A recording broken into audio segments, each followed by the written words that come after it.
नमस्कार, मैं हूं बीरेन सिंह और भारत समाचार के खास कार्यक्रम जो सत्ता के गलियारों की हलचल, गपशप और चर्चाओं पर आधारित है, उसमें आपका स्वागत है। तो चलिए शुरू करते हैं इस सप्ताह का पावर सेंटर।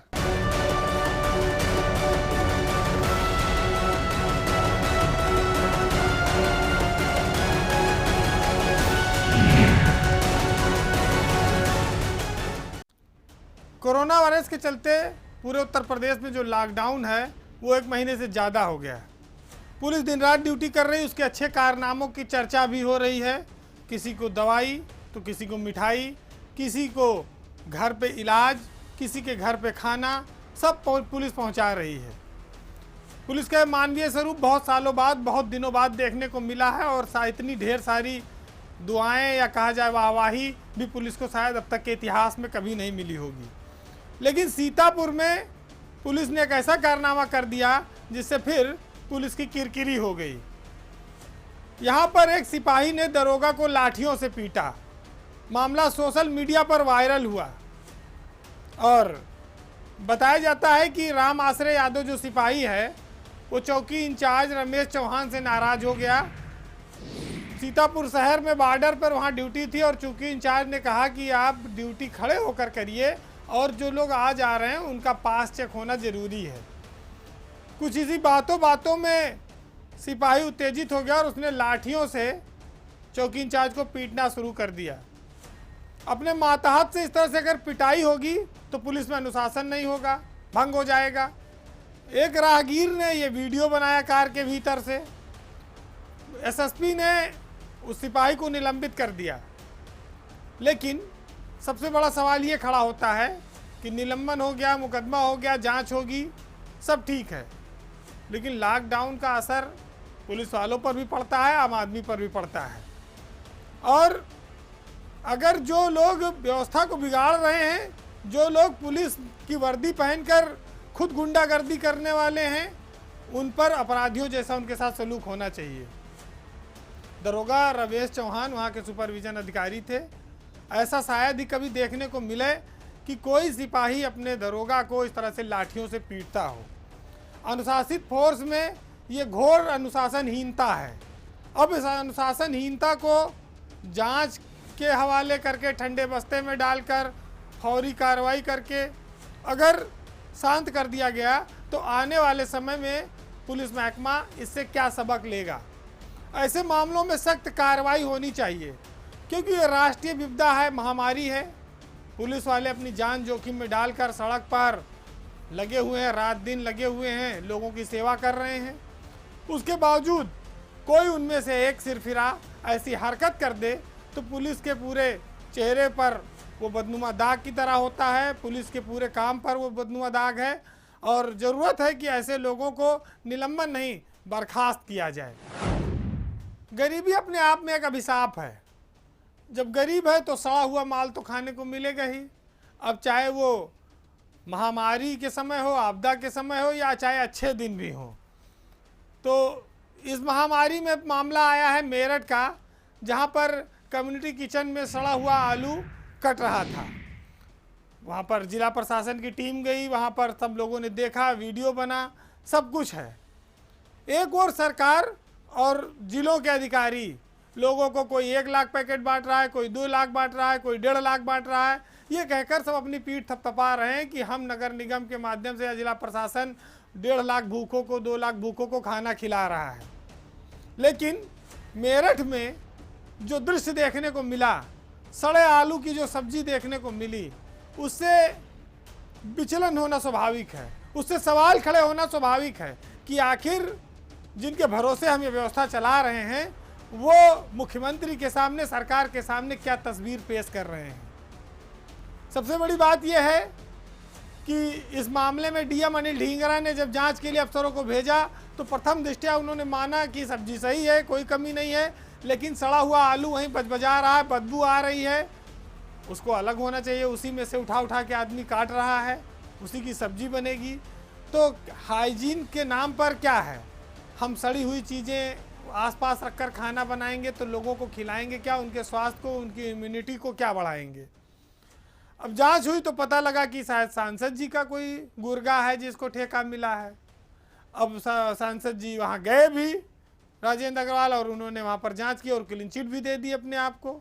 लेकिन भला हो मुख्यमंत्री योगी आदित्यनाथ का, जिन्होंने जब सोशल मीडिया पर, टीवी पर ये खबरें देखी तो उन्होंने डीएम अनिल ढींगरा को बीसी में काफ़ी कुछ फटकारा, और फटकारने के बाद असर ये हुआ कि इस कम्युनिटी किचन को चलाने वाला जो सुपरवाइज़र था संजय, उसको निलंबित किया गया। लेकिन अभी भी पूरे मामले को ठंडे बस्ते में डाला गया है।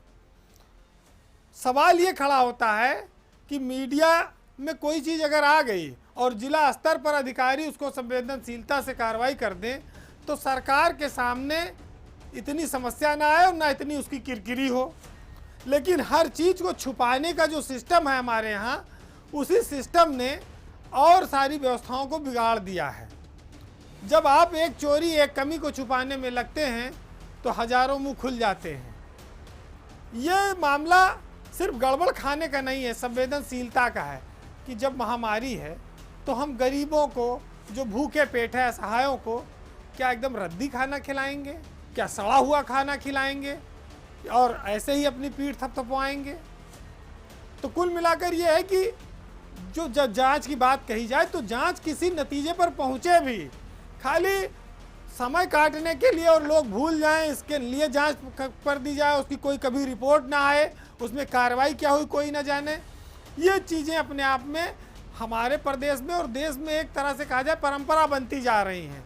लोग मानते हैं अगर जांच का आदेश हो गया तब इसमें कुछ नहीं होगा। हमारे यहाँ एक कहावत है कि जहाँ लूट पड़े वहाँ टूट पड़ो और जहाँ मार पड़े वहाँ भाग चलो। तो सरकारी अधिकारी इस कहावत को काफ़ी मानते हैं। अब मामला ये है कि हम कोरोना महामारी से लड़ रहे हैं। कोरोना महामारी उत्तर प्रदेश में पांव पसार रही है। सरकार पूरी ताकत से लगी है। समझदार लोग जो हैं वो भी सरकार के एक एक नियम कानून को फॉलो कर रहे हैं। लेकिन सरकारी अधिकारी और तंत्र जो है वो माल बनाने में लगा है। वो गड़बड़ी कर देता है, सरकार के ऊपर उंगलियां उठती हैं। जब नोएडा में और मेरठ में घटिया पीपीई किट गई और 13 अप्रैल को महानिदेशक चिकित्सा शिक्षा के गुप्ता ने पत्र लिखा सरकार को कि ये जो नोएडा और मेरठ मेडिकल कॉलेज है इसकी किट वापस मंगा ली जाए। ये एक पीपीई किट बहुत घटिया है और इससे डॉक्टरों की जान को और मेडिकल स्टाफ को खतरा है। उसके बावजूद यूपी मेडिकल सप्लाई कॉरपोरेशन को 50 करोड़ का एक और काम टेंडर दे दिया गया पीपीई किट सप्लाई का, और 27 अप्रैल को वो टेंडर लगा भी है। सवाल ये खड़ा होता है कि जब इस तरह का घटिया मामला पकड़ में आ गया भ्रष्टाचार का, तो उसमें जांच हुई कि नहीं हुई और जांच रिपोर्ट आई कि नहीं आई, कार्रवाई क्या हुई? यूपी मेडिकल सप्लाई कॉरपोरेशन की एमडी हैं श्रुति सिंह। बताया जा रहा है कि जो उन्होंने किट के नाम पर भेजा था वो स्वाइन फ्लू के लिए आई थी। वो बरसाती पन्नी थी और उसकी कीमत मात्र 150 रुपया थी। जो पीपीई किट आती है, जो Indian council of medical research ने जिसका दाम निर्धारित किया है वो 1065 रुपया मिनिमम निर्धारित किया है। अब ये बरसाती पन्नी को अगर आप पीपीई किट बना देंगे तो इतनी बड़ी महामारी में, इतने बड़े वायरस से कैसे कोई लड़ पाएगा?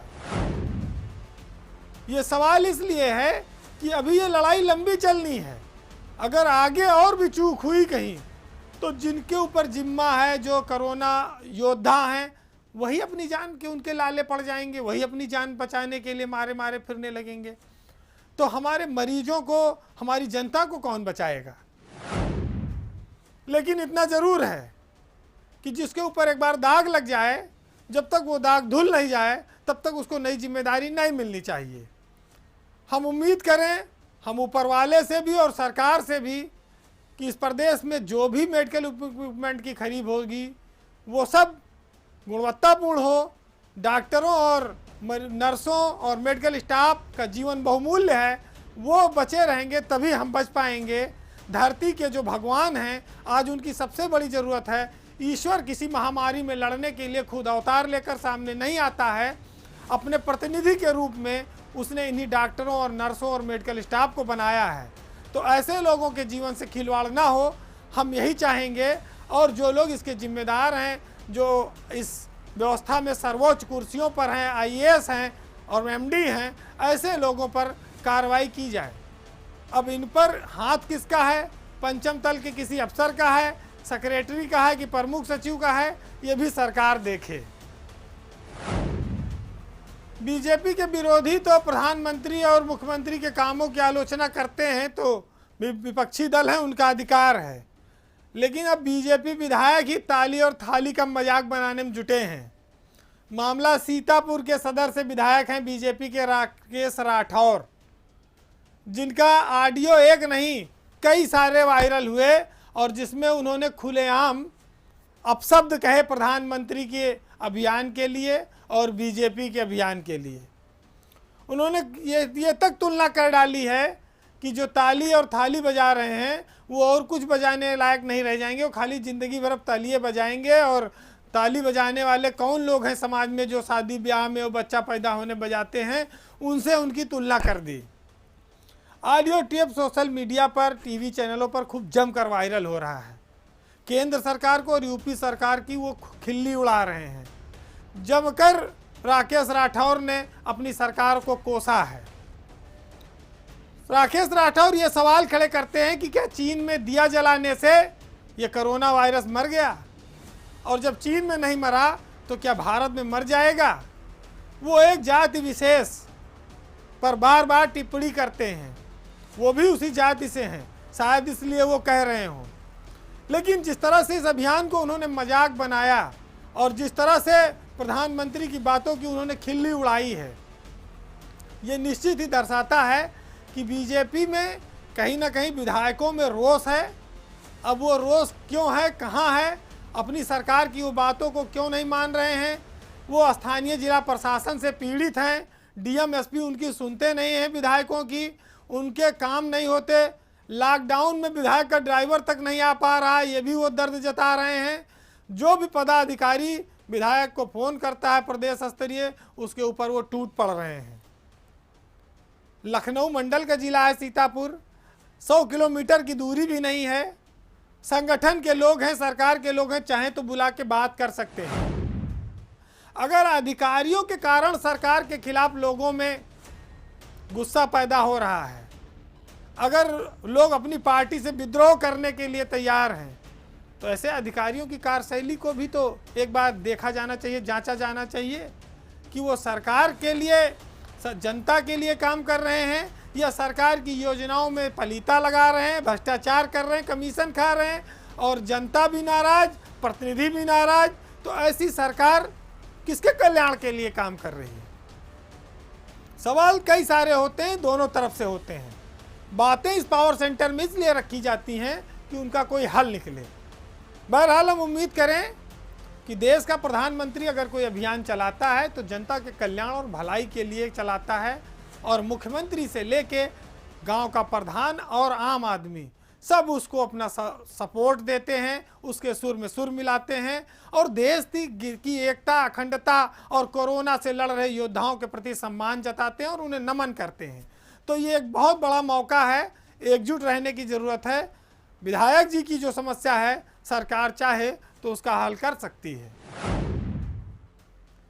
कोरोना महामारी है, हमारे यहाँ आपदा है, लेकिन आपदा में तमाम लोग डरे हैं, लोगों के काम धंधे बंद हो गए हैं। लेकिन कुछ लोग ऐसे भी होते हैं जिनके लिए आपदा किसी अवसर के समान होती है, जिनको इस आपदा में किसी को नाम कमाना है, किसी को कुछ और कमाना है और किसी को अपना डंडा, अपनी हनक और अपना पद का दुरुपयोग भी करना है। ताज़ा मामला पीलीभीत जिले से जुड़ा हुआ है। अब पीलीभीत जिले का जब नाम आता है तो वहाँ के डीएम वैभव श्रीवास्तव भी अपने आप चर्चा में आ जाते हैं। प्रधानमंत्री ने कहा भाई जनता कर्फ्यू होगा, तो उन्होंने बाकायदा रैली निकाल दी सड़क पर और घंटा घड़ियाल बजाते निकले। प्रधानमंत्री ने कहा कि हमारे कोरोना जो योद्धा हैं, मेडिकल स्टाफ हैं, इनका सबको हम लोग नमन करते हैं, इनका सम्मान करते हैं। तो डीएम वैभव श्रीवास्तव ने एक टेक्नीशियन को लाठियों से इसलिए पिटवाया कि वो अपनी मोटरसाइकिल से सीएससी पे जा रहा था। उसकी मोटरसाइकिल सीज करा दी। अब डीएम वैभव श्रीवास्तव एक अपने और कारनामे के लेकर फिर चर्चा में है। सरकार के सामने वाहवाही दिखाने के लिए उन्होंने एक सीज अस्पताल को कोविड अस्पताल में बदल दिया। मैकूलाल वीरेंद्र नाथ मेमोरियल हॉस्पिटल है पीलीभीत में, बड़ा हॉस्पिटल है, वो सीज था। उसने डीएम को एक अनुरोध पत्र दिया और डीएम ने उसी अनुरोध पत्र को स्वीकार करते हुए मैकूलाल वीरेंद्र नाथ हॉस्पिटल को कोविड अस्पताल में बदलते हुए शासन को सूचना दी कि यहाँ 4 वेंटिलेटर हैं और इसको हम कोविड के लिए अधिकृत करते हैं और इस पैंडेमिक में, इस महामारी में इस अस्पताल को कोविड अस्पताल के तौर पर इलाज किया जाएगा। ठीक था, तमाम बातें आई, लेकिन मामला तब खुल गया जब उसमें जिला अस्पताल से जो मरीज भर्ती थे, महिला मरीज भर्ती थी डिलीवरी के, वो चोरी छुपे लाके इस अस्पताल में डिलीवरी कराई जा रही थी। कोविड जो अस्पताल होता है वो रिजर्व होता है, उसमें किसी प्रकार का कोरोना के अलावा और कोई मरीज भर्ती नहीं किया जाना चाहिए, नहीं हो सकता है। लेकिन जो अस्पताल प्रशासन था उसने ये किया। वहाँ पर महिलाओं की डिलीवरी हो रही थी और 2 जुड़वा बच्चे मर गए। अब डीएम साहब के पास कोई जवाब नहीं, सीएमओ के पास कोई जवाब नहीं। कौन चोर महिला अस्पताल से महिलाओं को लेकर यहाँ आता है और भर्ती कराता है और यहाँ डिलीवरी कराता है प्राइवेट अस्पताल में? कौन कौन बेईमान और भ्रष्टाचारी इसमें शामिल है? इन सब पर अभी तक कोई कार्रवाई नहीं हुई। वैभव श्रीवास्तव इस तरह के अफसर हैं जो बताते हैं कि कोई मौका नहीं छोड़ते, कहीं चूकते नहीं। अब आज इस अस्पताल के जब उन्होंने अनुमति दी कोविड अस्पताल बनाने की, उसको लेकर भी तमाम कहानियां चल रही, चर्चाएं हैं कि डीएम साहब ने ऐसा किया, डीएम साहब ने वैसा किया, तभी अस्पताल खुला है। अब डीएम साहब आज इतने बड़े मामले में चुप्पी साधे बैठे हैं। इतना बड़ी महामारी में इस तरह का कांड हो रहा है तो जिम्मेदारी कौन लेगा? डीएम लेंगे जिसने अस्पताल ये खुलवाया है, सीएमओ लेंगे और जिला अस्पताल की महिला अधीक्षक लेंगी, वो जहाँ से वो महिलाएं जाती हैं उस प्राइवेट अस्पताल में। तमाम सारी जांच का विषय है, कितना बड़ा घोटाला है, भ्रष्टाचार है। हमारे यहाँ कहा जाता है कि जो अधिकारी होता है, डीएम होता है, वो राज्य सरकार का, स्टेट का प्रतिनिधि है। जनता के कल्याण के लिए सरकार की जो योजनाएं चल रही हैं, जन जन तक उसका लाभ पहुंच रहा है कि नहीं, वो उसकी मॉनिटरिंग के लिए जिले का सर्वोच्च अधिकारी है। लेकिन उसके कारनामे अगर ऐसे हों तो कौन ऐसे अफसरों का सम्मान करेगा? देखिए, अफसर 2 ही तरह के होते हैं। एक तो जिनका बहुत नाम हो जाए अपने अच्छे कामों से, और दूसरे जो बदनाम हो जाएं, और एक उससे भी बड़ी अब कैटेगरी निकल रही है जिनके नाम का पोस्टर लग जाए और जिनके जाने के बाद जिले से कई सालों तक उनके नाम का लोग उदाहरण दें। तो उसी राह पर ये वैभव श्रीवास्तव जा रहे हैं जो योगी सरकार की हर दिन कुछ ना कुछ किरकिरी करा रहे हैं। हम उम्मीद करें कि घंटा घड़ियाल की अपार सफलता के बाद भी जब वो बच निकले हैं तो उन्होंने डॉक्टरों को, लैब टेक्नीशियनों को जो पिटवाया है और अब ये जो नया कारनामा किया है, ये सरकार की नज़र में ज़रूर आएगा और वक्त आने पर या आने वाले दिनों में उन पर बड़ी कार्रवाई हो सकती है। कुछ ऐसे होते हैं जो पद चिन्हों पर चलते हैं, कुछ ऐसे होते हैं जो खुद अपने पद चिन्ह बनाते हैं। ब्यूरोक्रेसी में एक नहीं, तमाम ऐसे अफसर हैं जो अनुकरणीय उदाहरण बने हैं इस कोरोना महामारी में, जिन्होंने अपने काम से एक अलग छाप छोड़ी है और पूरे प्रदेश में वो ध्रुव तारे की तरह चमक रहे हैं। लखीमपुर खीरी के सीडीओ हैं अरविंद सिंह, 2015 बैच के ये आईएएस अफसर हैं, युवा हैं। इस व्यक्ति ने जो काम किया है वो किसी चमत्कार से कम नहीं है। पूरे उत्तर प्रदेश की ब्यूरोक्रेसी के लिए वो एक आइकॉन है, वो एक उदाहरण है। 2015 बैच का ये आईएएस आईआईटी का पास आउट है। उसके बाद आईआईएम लखनऊ से भी वो पास आउट है। यहाँ एक परीक्षा तो पास नहीं कर पाते लोग, आईआईटी, आईआईएम और उसके बाद आईएएस, और वो गोरखपुर के रहने वाले हैं। तो टेक्नोलॉजी और मैनेजमेंट दोनों का इस व्यक्ति के अंदर जो कहा जाए मिश्रण है, वो अरविंद सिंह ने स्वदेशी तकनीक से पीपीई किट के निर्माण का नमूना पेश करके सब पूरे उत्तर प्रदेश के सामने रखा है। अरविंद सिंह ने महिलाओं के स्वास्थ्य समूहों के माध्यम से 490 रुपये में मात्र पीपीई किट तैयार की है, जो बेहद सुरक्षित है। और हिंदुस्तान की आर्मी ने उनको ऑर्डर दिया है इस पीपीई किट के लिए 2000 पीपीई किट बनाने के लिए। भारत की मिलिट्री उनसे पीपीई किट लेने जा रही है, जिस पीपीई किट को हम करोड़ों करोड़ रुपया देकर Uttar Pradesh medical supply corporation से घटिया खरीद रहे हैं, जो 1,500-2,2 हज़ार रुपये में खरीदी जा रही हैं, वो 490 रुपये में लखीमपुर खीरी के सीडीओ ने बनवाकर तैयार की है। अरविंद सिंह का यह कार्य निश्चित ही इस महामारी में, इस आपदा में बहुत बड़ी प्रेरणा है, बहुत बड़ी ताकत है। और कोरोना योद्धा जो हमारे डॉक्टर हैं, मेडिकल स्टाफ हैं, नर्सें हैं, उनके लिए तो वरदान की तरह है। जो सरकारें महंगे महंगे इक्विपमेंट नहीं खरीद पा रही हैं, उनमें एक अफसर का इतना बड़ा योगदान, एक युवा अफसर का इतना बड़ा योगदान पूरे उत्तर प्रदेश में कहा जाए तो एक रोशनी की नई किरण लेकर आया है।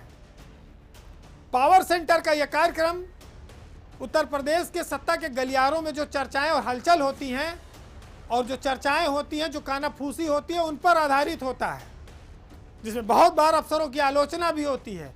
लेकिन अरविंद सिंह जैसा कोई मिले तो, जिसने आज यह साबित किया है कि उसके काम का लोहा देश की सेना मानती है, तो हम ऐसे अफसरों को सलाम करते हैं, सम्मान देते हैं। और हम चाहते हैं कि इस देश में इसी तरह के और युवा आईएएस अधिकारी आएँ, जो उत्तर प्रदेश की जनता की तन मन और धन से सेवा करें। तो बहरहाल इस बार के पावर सेंटर में इतना ही। अगले सप्ताह आपसे फिर मुलाकात होगी, तब तक के लिए नमस्कार।